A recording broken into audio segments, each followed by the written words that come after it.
Okay, so ESPN's analytic writers, this is data, it's not necessarily opinions, driven by data, ranked the NFL rosters going into a season. Now, a lot of it's predictable. At the top, it's Baltimore, Philly, Detroit, Buffalo, Kansas City, a lot of that stuff. Bottom, it's your Saints and your Giants and your Jets, whatever. But what's really interesting to me, smack dab in the middle, right smack dab in the middle, Green Bay Packers 14, Chicago Bears 15. Even though the Packers have dominated that rivalry, it's a great rivalry. It is a great rivalry. NFC North is up for grabs.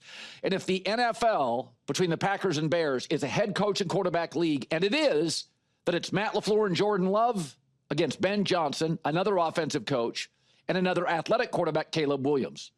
That is great for one of the NFL's best rivalry. And I think what makes Caleb Williams so fascinating and why the Bears are going to be such a great watch, nobody disputes his talent. Arm, athleticism, escapability, and toughness. I have a general manager in my kind of source group who's a critic of Caleb Williams. Doesn't know what the outcome's going to be. He acknowledges tough, big, explosive arm, and insanely evasive. Nobody disputes that. What it really comes down to Caleb Williams is coachability. Creative, strong, those are traits. We know that's great. But all of the things he struggles with are improvable, are coachable. He holds on to the ball too long. You can coach your way out of that. He misses layups, easy stuff. You can coach your way out of that. Sometimes I think he plays a little hero ball from time to time. You can coach your way out of that. You can't get bigger and stronger and faster. That's not going to work. So all of his traits are correctable and coachable. And, I'll give you an example. Pocket presence. Well, Lamar Jackson came into the NFL with none, and now he's excellent. Lamar Jackson is not only a great athlete, he's clearly smart and coachable. He did not have much of a pocket presence. He just ran and escaped. He knows what he's doing in the pocket now. He's a real pro. It has been for years. Josh Allen, accuracy, was like inaccurate at Wyoming, inaccurate in the NFL. Now he's very accurate. That's coachable. Size, arm, moving around, dynamic is not. So when you look at Bo Nix, he's either going to be good, which he is now, or very good. When you look at Jaden Daniels, he's either going to be great or a legend. There is such a wide range of outcomes for Caleb Williams. It's going to be amazing or, wow, that didn't work. So you have this huge range of outcomes, and that's why I think last year the Bears were a fascinating team. In fact, J-Mac called them the most interesting team in the league to start the year, but it was mostly because of the dysfunction and the potential for an inferno, and it was engulfed early. This year, it's not about dysfunction. It's really about the roster's good. It's as good as the Packers. The coach, he knows what he's doing. He's offensive. Oh, they short up the offensive line. It really comes down to, can Caleb take to coaching, take to developing, which I think is much easier when you're less talented. I think if you have a marginal singing voice, you understand the value of your singing coach. I think is the hardest people to coach, and they love the coaching, but it's hard when somebody's truly gifted. Andy Reid Mahomes, when do you pull back? When do you get out of the way? When do you let him do what he just sort of does?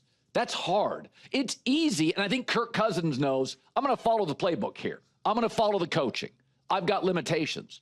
I think it's really hard to coach Mahomes. That goes against what you think because, when do you coach and when do you just get out of the way? And you got to sometimes with Caleb, get out of the way.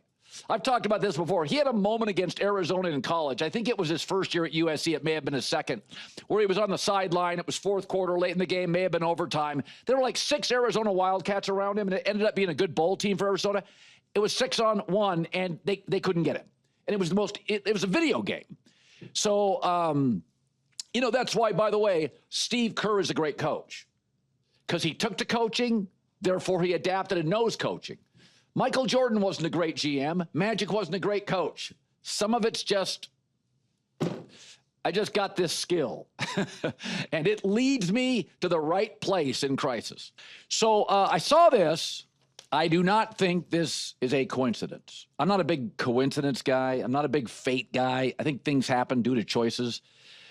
So ESPN had its analytic writers rank the 32 best rosters. Again, Baltimore, Philly, Detroit, Buffalo, really good rosters. All of them really, good GMs. But here's what's interesting. The Sean Payton effect. Denver's at 6. And 32, dead last, is the Saints. Don't think it's a coincidence. We all know Sean Payton is arguably the best play caller in the sport. We also know he's a great play designer. Maybe not Andy Reid, but a great play designer. Yeah, he can do the personnel thing too. So I'm going to suggest it is not a coincidence that the Saints have nosedive in personnel to dead last in the league analytically, and the Broncos are suddenly 6th. And to me, Andy Reid, Sean Payton, and Sean McVay, and the Harbaughs are close, have sort of separated from the league in coaching. Play calling, play designing, culture creation, and a sense of personnel. Colin Kyle Shanahan, slow down. He's 0-43 when trailing by 8 or more in the fourth quarter. I've said this, and I love Kyle Shanahan. He has a rigidity about his play calling. He gets very tied. It's not all Brock Purdy. He gets very tied, not all Jimmy Garoppolo, to his play sheet. But what makes this whole thing by Sean Payton? He's underrated at this point because everybody acknowledges the Harbaughs are great and Andy Reid is great and Sean McVay's unbelievable. And it's like, no, guys, I've said this before. I'm always impressed with a kid that grows up with nothing and makes something of himself. I mean, if you're worth $100 million, but you were a trust fund kid that grew up with 30 over the course of time, not that impressive. If you grew up in an unstable household and become just a millionaire of any level, I'm blown away by that. Okay, think about what he inherited. Russell Wilson's contract, the largest at the time dead cap number ever when they moved off him. Oh, and by the way, Denver also gave up 2 first-round picks to get Russell Wilson.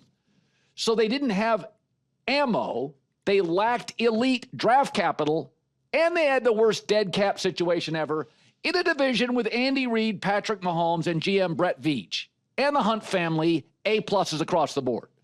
And it's only gotten stronger. Now it's Harbaugh in the division.